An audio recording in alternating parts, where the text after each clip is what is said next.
글로벌 비트 시간입니다. 뉴욕 증시 3대 지수가 미중 협상에 대한 기대감을 뒤로하고 협상 결과를 받아든 뒤에 오히려 하락으로 마무리를 했습니다. 미중 협상 결과치를 받아들고 보니 반도체 쪽에서 수출 규제가 좀 풀리지 않을까라는 기대감이 있었던 부분이 좀 꺾였고요. 여전히 높은 관세율 좀 부담이 될 수 있을 것이다라는 분석도 함께 나오고 있습니다. CPI 물가 데이터는 그래도 긍정적으로 나왔습니다만 아직까지는 안도하긴 이르다라는 시장의 평가도 있으니까요. 그러한 부분들 오늘의 투자 포인트들 어떤 것들이 있는지 저희와 함께 살펴보시죠. 네, 어제까지 3거래일 연속 올랐다 보니까 한 번쯤 쉬어갈 때도 됐었고 그렇지만 시장을 자세하게 들여다보면 굉장히 강하게 튀어오르는 종목들도 있었거든요. 종목 선별이 참 중요하구나 다시 한번 깨닫는 하루였습니다. 자세한 시장 마감 상황 확인해 보시죠. 나스닥과 S&P 500 지수가 약보합권의 거래를 마쳤습니다. 개장 전에 나왔던 뉴스 먼저 보자면 일단 5월 CPI가 간밤 발표됐죠. 예상치를 밑돌았습니다. 헤드라인 넘버는 2.4% 전년 대비 상승과 전월 대비로는 0.1% 상승, 근원 수치도 2.8과 0.1%, 전부 예상을 밑도는 수준으로 발표가 됐습니다.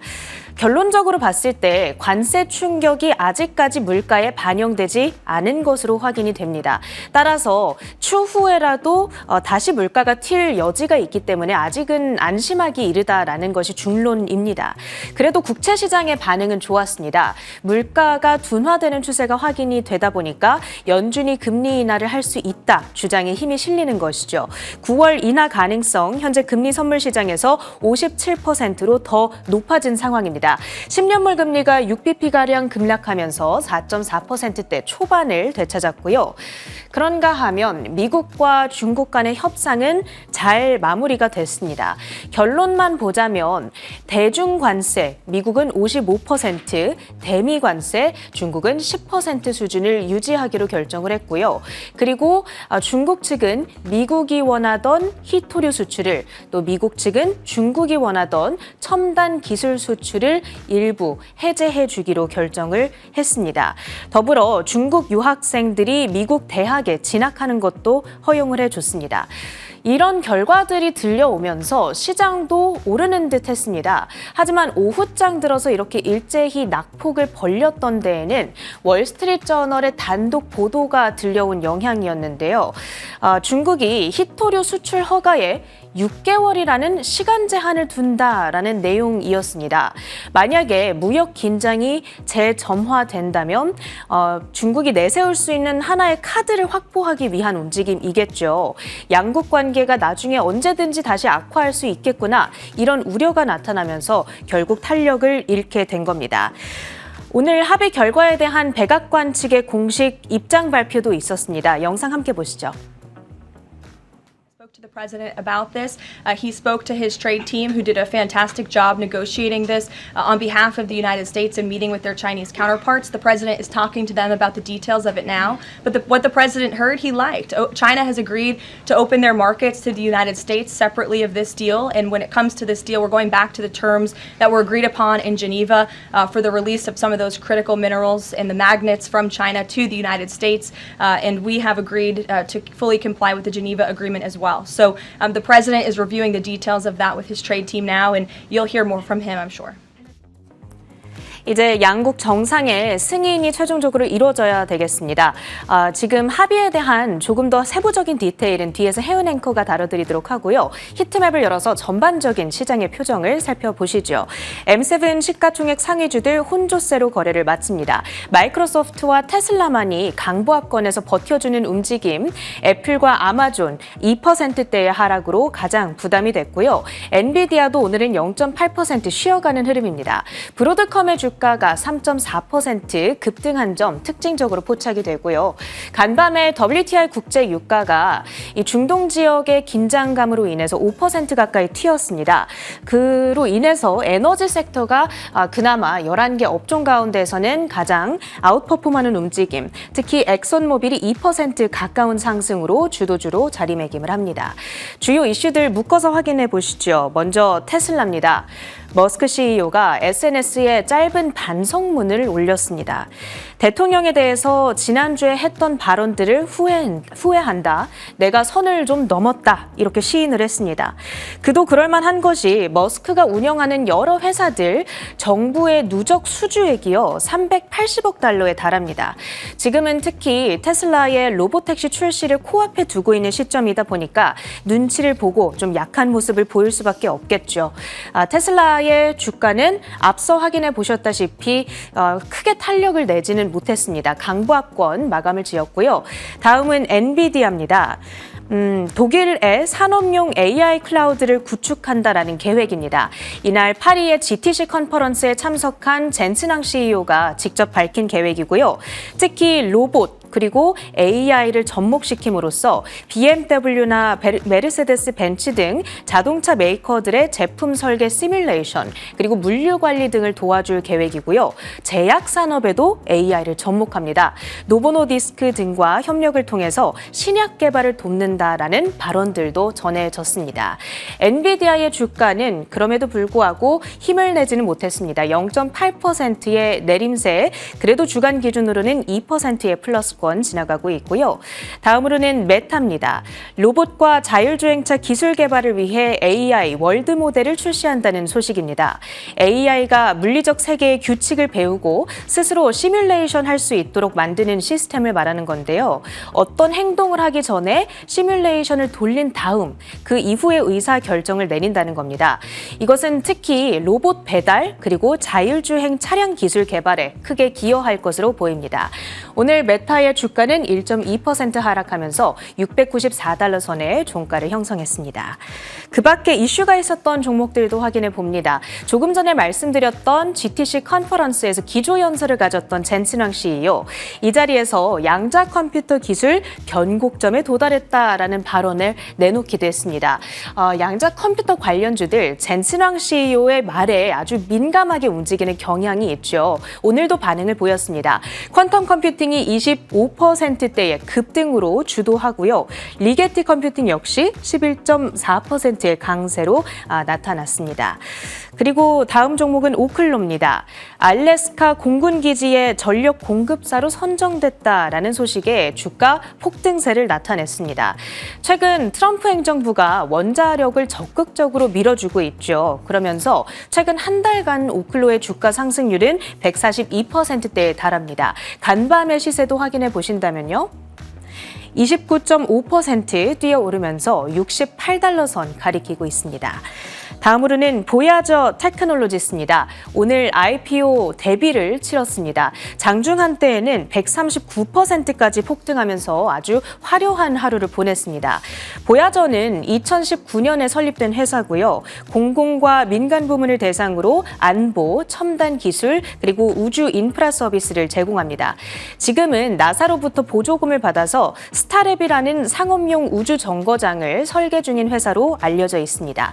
시세를 확인해 보시죠. 마감가, 이 IPO 공모가였던 31달러를 훌쩍 웃도는 82%대 급등한 56달러대의 종가를 형성하고 있습니다. 그리고 이 보야저라는 종목 한 가지 특이사항은 팔란티어가 아주 핵심적인 파트너사 그리고 전략적 투자자라는 점인데요. 팔란티어의 주가도 함께 강세를 나타냈죠. 팔란티어의 시세도 보시면 2.7% 뛰어오르면서 136달러 선 거래를 마치고 있습니다. 그 밖에 실적을 전했던 종목들도 확인해 보겠습니다. 애프터마켓에서 실적을 발표했던 클라우드 소프트웨어 종목이 되겠죠. 오라클의 실적부터 확인해 보시죠. 4분기에도 AI를 도입하고자 하는 기업들의 수요는 늘어난 것으로 확인이 됐습니다. 특히나 AI 에이전트 스튜디오라고 해서 고객사들이 자신만의 맞춤형 AI 에이전트를 개발할 수 있게끔 도와주는 플랫폼이 있는데요. 이 플랫폼이 아주 인기를 끌었습니다. 그 덕분에 매출액이 159억 달러로 시장의 예상치였던 155억 달러대를 크게 웃돌았고요. CEO의 발언도 현재 애프터마켓 급등세에 힘을 보태고 있습니다. 앞으로는 클라우드 성장률이 더 강해질 것이다. 2025년도에는 이 성장률이 24%였는데 내년도에는 40%까지도 더 강력하게 성장할 것을 점치고 있습니다. 현재 애프터마켓에서는 7% 가까운 상승권을 지켜내면서 188달러대에 거래가 되고 있고요. 마지막 종목으로는 게임스탑을 준비했습니다. 미국 증시의 대표적인 밈 주식이라고 볼 수가 있겠죠. 게임스탑은 오늘 개장 전에 실적을 공개했습니다. 1분기 흑자 전환에 성공을 했는데요. 실적 결과 자세하게 확인해 보시죠. 매출액은 실망스럽게 발표됐습니다. 전년 동기 대비 17% 가까이 급락을 했죠. 7억 3천만 달러로 발표가 됐고요. 그래도 EPS는 잘 사수를 했습니다. 9센트 수준으로 컨센서스였던 4센트를 웃도는 수준으로 발표가 됐습니다. 다만 이번 게임스탑의 실적 발표에서 투자자들이 가장 기대했던 것은 비트코인 추가 매입 소식을 전해주지 않을까 하는 부분이었는데 여기에 대한 발표가 없었다 보니까 주가는 급락으로 매물 출회가 나타났죠. 5.3% 하락한 28.5달러 선에서 거래를 마쳤습니다. 특징주 모두 체크했고요. 주요 외신 헤드라인들 이어갑니다. 네, 매크로 이슈 먼저 살펴보겠습니다. 우리 증시는 2,900포인트 어제 넘어섰고요. S&P 500 지수도 사상 최고치 다시 도달하기를 목전에 두고 있는 상황입니다. 그러한 가운데 뉴욕 증시 3대 지수가 쉬어갔다라는 것이 우리 증시에도 약간 브레이크로 작용하진 않을까 조금 우려스럽기도 한데요. 미중 회담 결과 받아들었습니다. 프레임워크 잠정 합의됐다라는 소식은 어제 우리 시장 장중에도 들려왔던 소식인데 막상 내용들을 하나하나 열어보니 시장이 기대했던 것에는 조금 미치지 못한다라는 평가가 나오고 있는 듯 하고요. 히토류 공급 재개 속에서 기대했던 부분은 미국의 대중 반도체 수출 규제가 조금 완화되지는 않을까라는 기대감이었습니다. 이에 따라서 어제장에서 필라델피아 반도체 지수 2% 넘게 오름세를 나타냈던 건데 일단 반도체 수출 규제 제한은 그대로 유지가 된다라는 부분 방점 찍혀 있고요. 5월 CPI 발표가 됐습니다. 전월 대비로는 0.2%에서 0.1% 상승으로 완만한 둔화세를 보였고요. 헤드라인 CPI뿐만이 아니라 물가라던가 에너지 가격의 이 변동성이 큰 항목들을 제외한 근원 CPI의 경우에도 전반적인 둔화세 이어가고 있습니다. 잠시 후에 이 데이터들 하나하나 살펴보겠고요. 베센트 재무장관 트럼프 대통령이 현재 추진하고 있는 빅 뷰티풀 딜이라고 이야기하는 감세안이 세수 유출을 막을 수 있다라고 주장을 하고 있습니다. 미국은 또다시 7월에 접어들게 되면 다시 한번 디폴트에 들어갈 수 있다라는 전망이 나올 수 있기 때문에 이 감세안과 관련한 정부 부채 이슈는 계속해서 체크를 해보셔야 되겠고요. 간밤에 이라크에서 미국 대사관 일부 지역에서 철수하는 모습을 나타냈습니다. 지정학적 리스크가 다시 불거지면서 WTI 원유 선물 굉장한 급등세를 보였는데요. 장중 한때는 거의 5%에 육박하는 상승폭을 보이기도 했는데 4.3% 오른 69.77달러 선에 거래를 마쳤습니다. CPI 데이터 먼저 살펴보시죠. 5월 전반적으로 완만한 둔화세를 그렸습니다. 발표치는 0.1% 상승으로 예상치였던 그리고 전월치였던 0.2%를 하회하는 수준이었고요. 전년 동기 대비랑 비교를 해봐도 2.4% 상승으로 예상치랑 전월치를 한 0.1에서 0.2%포인트가량 하회하는 데이터를 받아들었습니다. 근원 CPI의 경우에는 0.1% 상승으로 예상치와 전월치 모두 하회했고요. 전 연비로 비교해도 역시 완만한 둔화세를 보였다라고 평가가 가능해 보입니다. 다음 장 이어서 살펴보시면요. 어떤 항목에서 좀 상승폭에 기여를 했고 하락에 기여를 했는지 들여다보겠습니다. 음식료와 주거비의 상승 이루어지고 있는데 주거비의 경우에는 그동안 미국 내의 전반적인 물가 상승의 주범으로 좀 꼽혔던 항목 중에 하나인데요. 주거비의 완만한 둔화세가 그래도 확인이 됐습니다. 여전히 계속해서 오름폭을 나타내고는 있으나 이전보다 가파르지 않은 상승폭을 나타냈다라는 데 방점이 찍혀 있고요. 에너지, 특히 대중교통과 항공료의 이용이 하락하면서 물가의 여러 가지 상승분을 좀 상쇄하는 역할을 했습니다. 신차와 의류 부분도 하락분에 기여를 했고요. PCE에 가장 크게 반영이 된다라고 하는 의료 서비스 0.5에서 0.18% 상승으로 역시 꽤나 둔화되는 모습을 나타냈습니다. 지금 CPI도 물론 중요하긴 합니다만 연준이 빠르게 행동하는데 더 큰 영향을 미치는 물가 지표는 월 말에 발표가 되는 PC 물가 지표이기 때문에 이 의료 서비스 항목의 둔화세는 좀 주목을 해볼 만하죠. 자, 트럼프 대통령과 월스트리트 저널의 닉 티밀하우스 기자 이번 CPI에 대해서 이야기를 하고 있습니다. 특히 트럼프 대통령은 연준이 이제 좀 행동할 때가 됐다라는 메시지를 또 한 번 자극하는 트루스 소셜 글을 올렸는데요. 연준이 금리를 1%포인트까지 내려야 된다라고 포인트가량을 추가적으로 인하해야 된다라고 이야기를 하고 있습니다. 만기가 이제 도래하는 부채에 훨씬 적은 이자를 지불할 수 있기 때문에 금리 인하가 필요하다라는 이야기를 했고요. 이전에 파월 의장에 대해서 원색적인 비난을 하기도 했던 트럼프 대통령이었는데 그보다는 조금 좀 나이브한 어투가 아니었나라는 생각이 듭니다. 닉 티밀하우스 기자는 상승 항목과 하락 항목을 하나하나 비교를 하면서 완만한 둔화세를 보이고 있다 이런 평가를 내놓기도 했죠. 자, 그렇다면 월가 내의 전문가들의 시각도 들여다보겠습니다. 판테온 매크로 이코노믹스의 사뮤엘 톰스 이코노미스트, 가전제품, 장난감처럼 관세로 인해서 가격이 뛴 몇몇 개별적인 사례들이 이번 CPI 지표에서 확인이 됐다라고 이야기를 하고 있습니다. 일단 숫자 자체는 우리가 긍정적으로 볼 수 있는 포인트들이 분명 있으나 과연 이 데이터를 앞으로의 추세적인 데이터를 추산하는 데 이용하는 것이 괜찮을까에 대해서는 여러 월가 전문가들이 좀 의구심을 갖고 있는 모양새인데요. 과거 경험에 따르면 재화 가격 상승이 이번 여름부터 좀 빨라질 수도 있다라는 부분을 주의해야 된다라고 이야기하고 있고요. 프린시펄 자산운용의 시마샤 글로벌 전략가, 오늘 발표된 인플레이션 수치 안심할 만하다. 그러나 제한적인 결과에 좀 불과하다. 이런 코멘트를 내놨습니다. 앞으로 물가가 추가적으로 오름세를 그릴 수 있음은 우리가 계속해서 숙지를 하고 있어야 된다라는 의미로 해석이 되는 셈이죠. 하지만 월가에서는 계속해서 전망치를 상향 조정하는 움직임들을 보여주고 있습니다.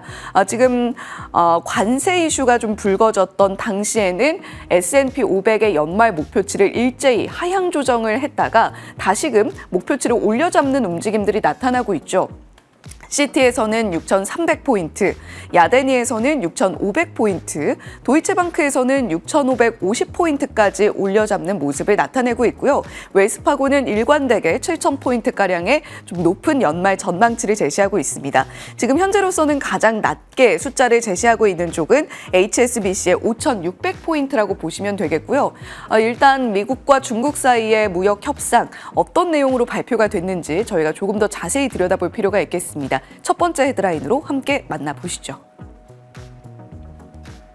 도널드 트럼프 미국 대통령이 현지 시간 11일 런던에서 최근 열린 미중 간 제2차 무역 협상에서 중국의 대미 히토류 공급과 미국 내 중국인 유학생 허용과 관련한 합의안이 마련됐다고 밝혔습니다.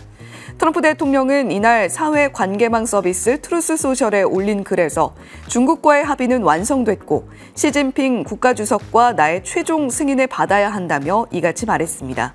트럼프 대통령은 영구 자석과 필요한 모든 히토류는 중국에 의해 선지급 형식으로 공급될 것이라며 우리는 우리 대학을 이용하는 중국 학생들과 관련된 것을 포함한 합의사항을 중국에 제공할 것이라고 소개했습니다. 그러면서 트럼프 대통령은 미국 대학에 다니는 중국인 유학생에 대해 늘 괜찮다고 생각했다고 덧붙였습니다. 트럼프 대통령의 트루스 소셜 글 먼저 살펴보죠. 중국과 우리의 거래는 완료됐다. 시 주석과 내 최종 승인을 조건으로 남겨두고 있다라는 내용이 있었고요. 히토리는 중국에 일단 선제적으로 공급을 하고 우리는 중국에 총 55%의 관세를 부과하고 중국은 미국에 10% 관세 부과하게 됐다라고 이야기를 합니다. 상대적으로 그래도 미국이 중국에 부과하는 관세율이 높다라는 것을 한 번 더 어필을 하면서 미국과 중국의 무역 협상에서 미국이 우위에 있었다라는 것을 강조하는 의미로도 풀이가 되고 있죠. 자, 상세한 내용들, 사실 조금 더 구체적인 내용들이 발표되기를 시장에서는 원했는데 사실 어느 정도는 좀 간략하게 발표가 된 느낌입니다. 미국은 히토류를 얻어냈습니다만 히토류 대미 수출은 6개월에 한정이 되겠고요. 중국 같은 경우는 원했던 첨단 칩 수출에 대한 완화 부분을 획득하지는 못했습니다. 특히 엔비디아의 H20 칩을 수출하는 것을 좀 허용해 줄 것이냐, 베센트 장관에게 여러 가지 재량권을 허용을 하면서 이 부분에서 어느 정도 좀 반도체 종목들에 깃들었던 기대감이 분명했는데 하락으로 마무리를 한 데는 이 부분이 영향을 좀 크게 미쳤을 것으로 풀이가 됩니다. 일단 미국이 중국에 부과하는 관세율 55%, 중국은 10% 이렇게 각각 나뉜다는 이야기 앞서서 전해드렸고요. 중국인 유학생 비자도 허용을 하고 최종 승인을 거쳐서 8월 중에 단계적으로 실행에 들어간다라는 내용입니다. 따라서 시장에서는 어느 정도 좀 양국이 합의를 통해서 각 기업들의 그리고 각 경제 환경에 우호적인 분위기가 조성될 것으로 기대를 했는데 그보다는 조금 못 미치는 중간 수준의 합의였다라고 평가를 내리고 있는 듯하죠. 자, 지금 이렇게 미국과 중국 사이에서 결과를 받아든 가운데 앞으로 침체에 대한 이야기가 조금 줄어들기는 했습니다만 어느 정도의 침체 확률을 전망하고 있는지 좀 들여다보죠. 향후 12개월 내 미국의 침체 확률 17%가량으로 집계가 되고 있습니다. 장기 평균을 약간 상회하는 수준이라고 보면 될 텐데요. 미국과 중국 사이의 관세 협상이 얼추 마무리가 된 상황이고 제네바 협상을 기반으로 해서 이번 런던 협상이 도출이 된 만큼 앞으로 유럽이라던가 멕시코라던가 일본, 한국을 포함한 여러 국가들과의 무역 협상이 어떻게 진행될지까지 우리가 주의 깊게 살펴볼 필요가 있겠습니다. 자, 두 번째 소식은 엔비디아의 젠슨 왕 CEO 지금 현재 유럽에서 굉장히 바쁜 나날들을 보내고 있는데요. 양자 컴퓨터 관련해서 약간 입장이 선회되고 있다고 합니다. 함께 들여다보시죠. 미국 인공지능 칩 선두주자 엔비디아의 젠슨 왕 CEO는 현지 시간 11일 양자 컴퓨팅이 변곡점에 다다르고 있다고 말했습니다. 젠슨 왕 CEO는 이날 프랑스 파리에서 열린 유럽 최대 스타트업 박람회 비바 테크놀로지 및 GTC 개발자 컨퍼런스에서 기조연설을 통해 앞으로 몇 년 안에 흥미로운 문제들을 해결할 수 있는 영역에서 양자 컴퓨터를 실제로 적용할 수 있는 시점에 가까워지고 있다고 밝혔습니다. 이어 엔비디아가 개발 중인 하이브리드 양자 고전 컴퓨팅 솔루션 쿠다큐를 언급하며 지금은 정말 흥미로운 시점이라고 말했습니다. 네, 양자 컴퓨터 관련해서 젠슨 왕 CEO가 어떤 코멘트를 내놓느냐에 따라서 주가의 등락폭이 변동성이 굉장히 크게 나타나고 있습니다. 퀀텀 컴퓨팅 같은 경우는 35% 급등이었고요. 리게팅 컴퓨팅도 11% 급등세를 시연을 해줬죠. 엔비디아의 젠슨 왕 CEO 현재 유럽 시장을 하나하나 돌면서 유럽에서의 엔비디아 역할이 어느 정도가 될 것이냐 이 부분에 대해서 강력한 어필을 이어나가고 있습니다. 엔비디아는 앞으로 중국 시장을 좀 잃은 대신 다른 시장 공략을 통해서 앞으로의 패권을 계속해서 유지하겠다라는 의지를 분명히 하고 있는 건데요. 양자 컴퓨팅 쪽에서도 엔비디아 젠슨 왕 CEO가 이런 식의 언급을 한 만큼 앞으로 주가의 자극 받아갈 가능성 조금 더 지켜보실 필요가 있겠습니다. 자, 다음 장 이어서 살펴보시면요. 엔비디아를 포함한 매그니피센트 7 종목들의 시총 변화 추이를 좀 들여다보겠습니다. 2025년 초 들어서 계속해서 사상 최고치를 경신하다가 관세 이슈 그리고 무역에 대한 불확실성이 좀 전개가 되면서 시총이 크게 줄어드는 모습을 한때 나타냈습니다. 그런데 이제 다시 거의 연초 수준을 회복하고 있는 매그니피센트 7 종목들의 주가 추이인데요. 다만 최근에는 테슬라는 로보택시 이슈로 그리고 애플은 여전히 관세에 대한 불확실성을 끌고 가면서 종목들별로 표정은 좀 엇갈리고 있습니다. 아마존 같은 경우는 보합세에 머무르고 있지만 엔비디아는 다시 주가 상승으로 전환이 돼서 꽤나 큰 상승폭을 연초 대비로 만들어내고 있고요. 애플은 여전히 한 20%가량의 주가 하락을 면치 못하고 있고 개별 종목별로 조금 매그니피센트 종목이 함께 움직이는 모습을 나타내지는 않고 있다라는 부분은 체크해 보셔야 되겠습니다. 오라클도 실적이 나온 상황 속에서 이제 앞으로 우리가 AI 관련한 투자 어떻게 좀 가늠을 해보면 좋을지 저희와 함께 계속해서 점검해 보시죠. 글로벌 비트 전해드렸습니다.